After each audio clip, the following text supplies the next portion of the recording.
克莱枫丹，法国国家足球学院，每年只面向全国招收23人，进行为期2年的封闭式培训。同时，在校学生只有46人，1年级和2年级各23人。哈维里和他的同学都是在今年3月份才刚刚入学的新生。这些看上去寻常的少年，都是经历了层层考核，从来自法国各地俱乐部推荐的2000多名足球小将中脱颖而出的佼佼者。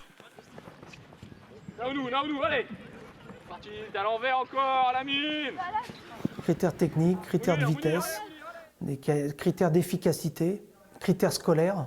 Il y a énormément de critères pour rentrer ici.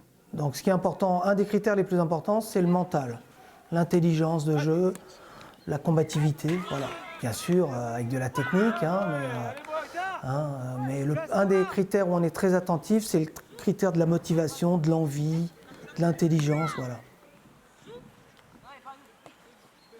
Quand on voit un joueur, sur les aspects que je vous ai dit tout à l'heure, comment il va être 5 ou 6 ans après. Et des fois, au départ, c'est pas le meilleur. Mais nous, on sait que par rapport aux qualités qu'il a fait voir, je vous donne un exemple. Mbappé.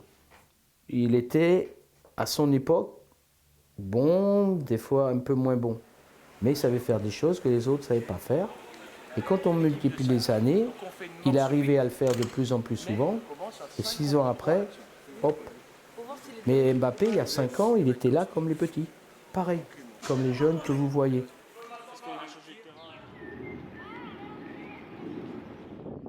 除此之外，每年都有许多身处海外的法裔孩子，甚至是来自中国和日本的外国少年，都曾前来咨询入学。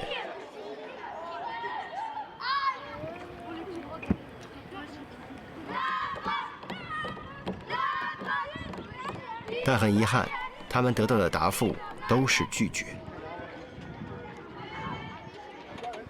Un règlement qui interdit d'aller trop loin. Parce qu'on s'est rendu compte que plus le jeune est proche de chez lui, à cet âge-là, à 13 ans, plus il a des chances de réussir. On essaye de les rendre responsables, mais il ne faut pas leur faire peur. Ce sont que des jeunes enfants. Il faut qu'ils s'habituent à avoir confiance. Voilà. On a confiance en eux, ils doivent avoir confiance en nous. Aujourd'hui, ils travaillent pour demain. C'est-à-dire que si aujourd'hui, ils travaillent dans un climat de confiance, demain, ils seront plus forts.